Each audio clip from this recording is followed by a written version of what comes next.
Fokus. Wa annahu huwa aghna wa aqna. Dialah Allah yang telah menjadikan seseorang itu kaya atau cukup.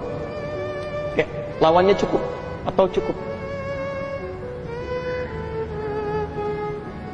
Jadi kalau persepsi manusia disebut keliru oleh Quran. Orang mengatakan kaya lawannya miskin. Silahkan cek, Anda tanyakan pada orang-orang awam, jawabannya pasti begitu. Kamu mau jadi orang miskin, mau jadi orang kaya, pasti begitu tuh. Tapi kata Quran nggak ada orang miskin, adanya orang cukup. Karena ternyata ketika Allah memberikan kita rezeki itu cukup untuk kita hidup. Kalau miskin itu berarti kurang. Ya. Masya Allah, burung yang nggak dihisab aja, burung nih yang nggak dihisab itu keluarnya cuma pagi-pagi Pak, pulangnya sore. Bawa rezeki cukup untuk anak-anaknya, dikasih cukup. Antum yang dihisab masa nggak ada rezekinya? Berangkat gelap, pulang gelap, Masya Allah, lupa sholat sunnah, ketinggalan sholat fardu, cuman untuk mencari rezeki yang sudah dicukupkan oleh Allah Subhanahu Wa Taala. Ngapain buang-buang waktu? Ini poinnya di sini yang harus kita pahamkan, bahwa tidak mungkin ada orang diberikan oleh Allah kehidupan, maaf kalau tidak dicukupkan rezekinya, pasti cukup. Cukup. Makanya perhatikan ukuran Nabi ya, perhatikan ukuran Nabi. Kata Nabi, orang yang punya persiapan jatah makan sehariannya saja, quta yaumihi, itu orang kaya. Jadi kalau Anda punya jatah makan hari ini cukup sampai dengan malam, itu Anda orang kaya. Masya Allah, orang kaya Anda. Karena Anda itu belum tentu hidup untuk keesokan harinya. Anda itu diberikan oleh Allah kehidupan hari ini untuk beribadah di hari ini, bukan untuk besok. Jadi kalau Anda punya bekal untuk hari ini pun, kata Nabi, Anda orang kaya, karena belum tentu besok Anda hidup.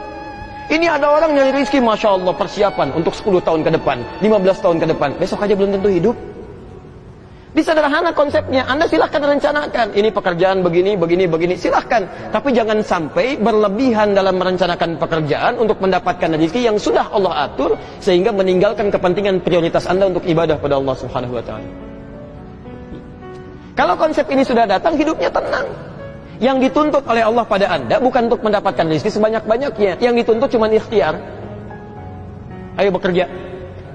Nanti kalau rezeki Anda banyak, masuk pada kategori kaya, dengan Anda ikhtiar ini walaupun sedikit atau sedikit kerja keras, Masya Allah, turun banyak tuh. Bahasa manusianya, Alhamdulillah dapat rezeki nih, kayaknya gampang proyek. Barangkali Anda ditetapkan oleh Allah masuk golongan yang ini. Tapi ada orang yang tidak sedikit, lamar sini, tolak lagi, sini, tolak lagi, usaha, susah lagi. Masya Allah, aduh saya ditolak terus ya, miskin saya, tapi masih hidup juga. Anda masih hidup juga tuh. Kalau Anda meninggal, Masya Allah, dalam keadaan Anda sekarat, tidak dapat apa-apa macam-macam, misalnya kehabisan rezeki, itu mustahil. Bahkan saking sayangnya Allah, kalau ada orang merasa miskin, Allah kasih zakat, supaya jadi nggak miskin, supaya cukup. Allah kasih zakat. Quran surah 9 ayat 60. Innamas shadaqatu lil fuqara wal masakin. Kamu merasa miskin, saya kasih zakat supaya cukup ya. Ya Allah, nggak cukup juga ya Allah, saya kasih infak ya. Quran surah kedua ayat 215. Posisi paling kanan sebelah pojok di bawah. Yas'alunaka madza yunfiqun. Mereka bertanya tentang infak, apa yang harus diinfakkan. Kata Allah, qul ma anfaqtu min khair. Katakan kalau mau infak yang bagus-bagus. Pada siapa ya Allah? Lil walidain, pada orang tua. Wal aqrabin, kerabat terdekat. Wal yatama, pada anak yatim. Wal masakin, pada orang-orang miskin. Wabnis sabil, dan orang-orang yang terhambat di perjalanan. Orang miskin dapat infak lagi. Ini saya kasih infak, kata Allah, supaya kamu cukup. Ya Allah, masih kurang juga, dikasih sedekah. Masya Allah, sedekah. Ya, di Quran ditemukan banyak sekali. Quran surah kedua 261, 262, 263. Itu banyak diberikan sedekah. Nah, Anda diberikan zakat belum cukup, diberikan infak belum cukup, sedekah belum cukup. Anda mesti dikasih apa lagi supaya nggak miskin lagi? Kecuali memang Anda inginnya miskin. Udah dikasih masih minta juga, dikasih minta-minta juga. Padahal Allah kasih modal sedikit aja, rezekinya datang.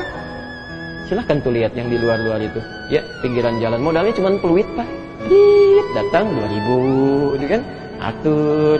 Kelihatannya nggak capek hidupnya. Orang kepanas-panasan, rezekinya datang.